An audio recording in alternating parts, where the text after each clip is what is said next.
Last night, the United States brought the world's #1 terrorist leader to justice. Abu Bakr al-Baghdadi is dead. Good evening. Tonight, I can report to the American people and to the world that the United States has conducted an operation that killed Osama bin Laden, the leader of al-Qaeda. He was the founder and leader of ISIS, the most ruthless and violent terror organization anywhere in the world. The United States has been searching for Baghdadi for many years. Capturing or killing Baghdadi has been the top national security priority of my administration. And a terrorist who's responsible for the murder of thousands of innocent men, women, and children. It was nearly 10 years ago that a bright September day was darkened by the worst attack on the American people in our history. The images of 9/11 are seared into our national memory. U.S. Special Operations Forces executed a dangerous and daring nighttime raid in northwestern Syria and accomplished their mission in grand style. The U.S. personnel were incredible. I got to watch much of it. Hijacked planes cutting through a cloudless September sky, the Twin Towers collapsing to the ground, black smoke billowing up from the Pentagon, the wreckage of Flight 93 in Shanksville, Pennsylvania, where the actions of heroic citizens saved even more heartbreak and destruction. No personnel were lost in the operation, while a large number of Baghdadi's fighters and companions were killed with him. He died after running into a dead-end tunnel, whimpering and crying and screaming all the way. We were also united in our resolve to protect our nation and to bring those who committed this vicious attack to justice. We quickly learned that the 9/11 attacks were carried out by al-Qaeda, an organization headed by Osama bin Laden, which had openly declared war on the United States and was committed to killing innocents in our country and around the globe.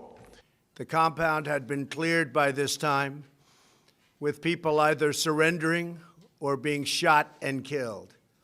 11 young children were moved out of the house and are uninjured. The only ones remaining were Baghdadi in the tunnel, and he had dragged 3 of his young children with him. They were led to certain death.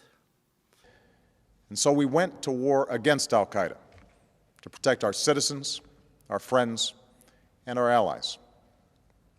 Over the last 10 years, thanks to the tireless and heroic work of our military and our counterterrorism professionals, we've made great strides in that effort. We've disrupted terrorist attacks and strengthened our homeland defense. He reached the end of the tunnel as our dogs chased him down. He ignited his vest, killing himself and the 3 children. His body was mutilated by the blast. The tunnel had caved in on it in addition. But test results gave certain, immediate, and totally positive identification. It was him.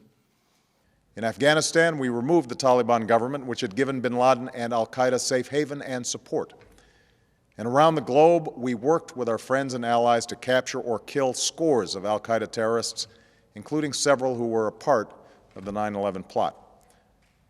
Yet, Osama bin Laden avoided capture and escaped across the Afghan border into Pakistan. Meanwhile, al-Qaeda continued to operate from along that border and operate through its affiliates across the world. And so shortly after taking office, I directed Leon Panetta, the director of the CIA, to make the killing or capture of bin Laden the top priority of our war against al-Qaeda. The thug who tried so hard to intimidate others spent his last moments in utter fear, in total panic and dread, terrified of the American forces bearing down on him. We were in the compound for approximately 2 hours, and after the mission was accomplished, we took highly sensitive material and information from the raid, much having to do with ISIS, origins, future plans, things that we very much want.